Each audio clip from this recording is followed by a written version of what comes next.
ನೋಡಿ, ಕಾವೇರಿ ನೀರಿಗಾಗಿ ಏನು ರೈತರು ಪ್ರತಿಭಟನೆಯನ್ನ ಮಾಡ್ತಾ ಹೋರಾಟವನ್ನ ಮಾಡ್ತಾ ಇದ್ರು. ಸರ್ಕಾರ ನಮಗೆ ಗೊತ್ತಿಲ್ಲದೆ ನೀರನ್ನ ಹರಿಸ್ತಾ ಇದೆ ತಮಿಳುನಾಡಿಗೆ ಅಂತ ಹೇಳಿ ಮತ್ತೊಂದು ಪ್ರತಿಭಟನೆಯನ್ನ ಮಾಡ್ತಾ ಇದ್ರು. ಅಂತೂ ಇಂತೂ ಕಾವೇರಿ ನೀರಿನ ವಿವಾದ ಸುಪ್ರೀಂ ಕೋರ್ಟ್ನಲ್ಲಿ ಇವತ್ತು ವಿಚಾರಣೆಗೆ ಸಿದ್ಧವಾಗಿದೆ.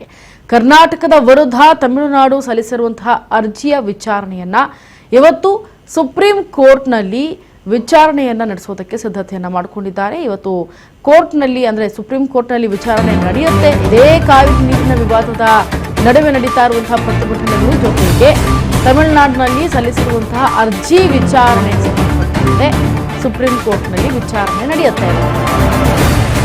ಕರ್ನಾಟಕ ವಿರುದ್ಧ ತಮಿಳುನಾಡು ಸಲ್ಲಿಸಿರುವಂತಹ ಅರ್ಜಿ ವಿಚಾರಣೆ ಕೂಡ ನಡೆಯುತ್ತೆ. ಇತ್ತ 40 TMC ನೀರಿಗಾಗಿ ಸುಪ್ರೀಂಗೆ ಹೋಗಿರುವಂತಹ ತಮಿಳುನಾಡು ನ್ಯಾಯಮೂರ್ತಿಗಳಾದ ವಿಕ್ರಮ್ ನಾಥ ಜೊತೆಗೆ ಸಂದೀಪ್ ಮೆಹ್ತಾ ಪೀಠದಲ್ಲಿ ವಿಚಾರಣೆ ಮಾಗುತ್ತೆ ಇವತ್ತು.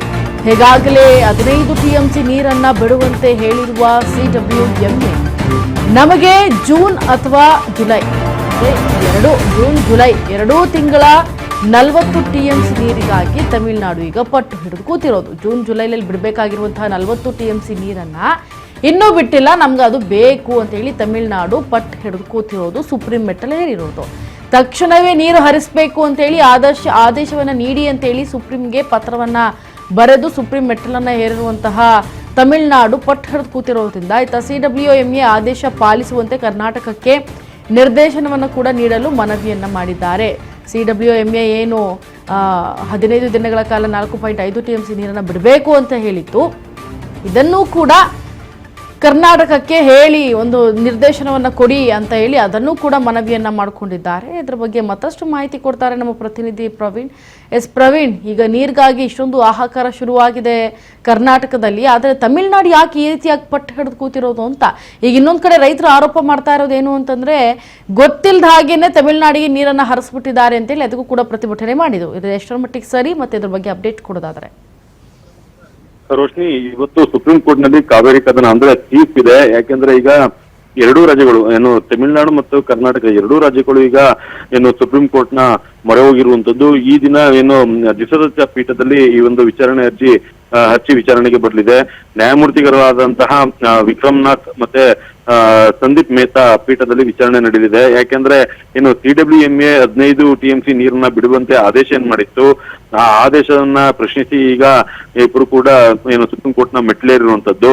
ಏನು ಪ್ರತೀತಿಯಂತೆ ಜೂನ್ ಮತ್ತೆ ಜುಲೈ ತಿಂಗಳಲ್ಲಿ ಸಂಪೂರ್ಣ 40 TMC ನೀರು ಬೇಕೆಂದು ತಮಿಳುನಾಡು ಪಟ್ಟಿಡಿದಿತ್ತು. ಆ ಒಂದು ವಿಚಾರವಾಗಿ ಇಲ್ಲಿಯ ವಾಸ್ತವ ಸ್ಥಿತಿನ ಅರ್ಥ ಮಾಡಿಸುವಂತಹ ಪ್ರಯತ್ನವನ್ನ ರಾಜ್ಯ ಸರ್ಕಾರ ಮಾಡ್ತಾ ಇರುವಂತದ್ದು. ಯಾಕೆ ಅಂತಂದ್ರೆ ಆಗಸ್ಟ್ ನಲ್ಲಿ ನಡೆದಂತಹ ವಿಚಾರಣೆಯಲ್ಲಿ ನ್ಯಾಯಮೂರ್ತಿಗಳ ಅನಾರೋಗ್ಯ ಕಾರಣದಿಂದ ಮುಂದೂಡಲಾಗಿತ್ತು. ಹಾಗಾಗಿ ಇವತ್ತು ಈ ಒಂದು ತೀರ್ಪು ಇರುವಂತದ್ದು. ಸುಮಾರು ಒಂದು 11-12 ಗಂಟೆಯಷ್ಟರೊಳಗೆ ಈ ಒಂದು ತೀರ್ಪು ಹೊರಬೀಳುವ ಸಾಧ್ಯತೆ ಇದೆ. ಮತ್ತೇನಾದ್ರೂ ಈಗ ನೀರನ್ನ ಬಿಡ್ಲೇಬೇಕು ಅಂತ ಹೇಳಿ ಏನಾದ್ರು ಆದೇಶ ಆದಂತ ಸಂದರ್ಭದಲ್ಲಿ ಮತ್ತೆ ಮಂಡ್ಯದಲ್ಲಿ ಕಾವೇರಿಯ ಕಿಚ್ಚು ಹತ್ತಿಕೊಳ್ಳುವ ಸಾಧ್ಯತೆ ಇದೆ. ರೋಶ್ನಿ. ಪ್ರವೀಣ್, ಇನ್ನ ಏನೀಗ ಈ ಸುಪ್ರೀಂ ಕೋರ್ಟ್ಗೆ ಅರ್ಜಿಯನ್ನ ಹಾಕಿದ್ದಾರೆ ತಮಿಳುನಾಡವರು, ಆ ಅರ್ಜಿಯಲ್ಲಿ ಏನೇನೆಲ್ಲ ಉಲ್ಲೇಖ ಆಗಿದೆ? ರೋಶ್ನಿ, ಏನು ಈಗ ಅವರು ಸಲ್ಲಿಸಿರುವಂತಹ ಅರ್ಜಿ ಏನಂತಂದ್ರೆ ಏನು ಜೂನ್ ಮತ್ತು ಜುಲೈ ತಿಂಗಳಿನಲ್ಲಿ ಏನು 40 TMC ನೀರನ್ನ ವಾಡಿಕೆ ಪ್ರಕಾರ ತಮಿಳುನಾಡಿಗೆ ಕೊಡಬೇಕಾಗಿತ್ತು. ಆ ಒಂದು ನೀರನ್ನ ಕೊಟ್ಟಿಲ್ಲ, ಆ ಒಂದು ಭಾಗದ ನೀರನ್ನ ನಮಗೆ ಕೊಟ್ಟಿಲ್ಲ ಅನ್ನೋ ಒಂದು ವಿಚಾರವನ್ನ ಇಟ್ಕೊಂಡು ಈಗ ತಮಿಳುನಾಡು ಸುಪ್ರೀಂ ಕೋರ್ಟ್ ಮುಂದೆ ಹೋಗಿರುವಂತದ್ದು. ಆ ಒಂದು ವಿಚಾರಕ್ಕೆ ಸಂಬಂಧಿಸಿದಂತೆ ನಮ್ಮ ಕರ್ನಾಟಕವು ಕೂಡ ವಾಸ್ತವ ಸ್ಥಿತಿಯನ್ನು ನಮ್ಮ ಏನು KRS ಡ್ಯಾಮ್ ನ ಮೇಲ್ಭಾಗದಲ್ಲಿರುವಂತಹ ಡ್ಯಾಮ್ಗಳಲ್ಲಿ ನೀರಿನ ಪರಿಸ್ಥಿತಿ ಹೇಗಿದೆ, ಮತ್ತೆ ಇಲ್ಲಿ ಮುಂಗಾರಿನ ಪರಿಸ್ಥಿತಿ ನಮ್ಮ ರಾಜ್ಯದಲ್ಲಿ ಅಂದ್ರೆ ಕಾವೇರಿ ಜಲನಯನ ಪ್ರದೇಶದಲ್ಲಿ ಯಾವ ರೀತಿ ಇದೆ, ಪ್ರಸ್ತುತವಾಗಿ ಅಣೆಕಟ್ಟೆಗಳಲ್ಲಿ ಎಷ್ಟು ನೀರಿದೆ, ಮತ್ತೆ ಒಳಹರಿವು ಏನಿದೆ ಅನ್ನುವ ವಿಚಾರವಾಗಿ ಈಗ ಆ ಒಂದು ವಿಚಾರವಾಗಿ ಮಂಡನೆಯನ್ನ ನಮ್ಮ ಕರ್ನಾಟಕ ರಾಜ್ಯ ಮಾಡಲಿದೆ. Praveen, thank you so much ನಿಮ್ಮೆಲ್ಲ ಮಾಹಿತಿಗಾಗಿ. ಸದ್ಯ ಕಾವೇರಿ ನೀರು ಬಿಡಬಾರ್ದು ಅಂತೇಳಿ ಹೋರಾಟವನ್ನು ಮಾಡ್ತಾ ಇದ್ದಾರೆ. ಒಂದು ವೇಳೆ ಏನಾದರೂ ಸುಪ್ರೀಂ ಆದೇಶವನ್ನು ಕೊಟ್ಬಿಟ್ರೆ ಇನ್ನೆಷ್ಟರ ಮಟ್ಟಿಗೆ ಮಂಡ್ಯದಲ್ಲಿ ಕಿಚ್ಚೆದಳುತ್ತೆ ಈ ಕಾವೇರಿ ನೀರಿಗಾಗಿ ಕಾವೇರಿ ಹೋರಾಟವನ್ನು ಮಾಡ್ತಾರೆ ಅಂತ ಸದ್ಯ ಸುಪ್ರೀಂನಿಂದ ತೀರ್ಪು ಬಂದ ನಂತರವೇ ಗೊತ್ತಾಗಲಿದೆ.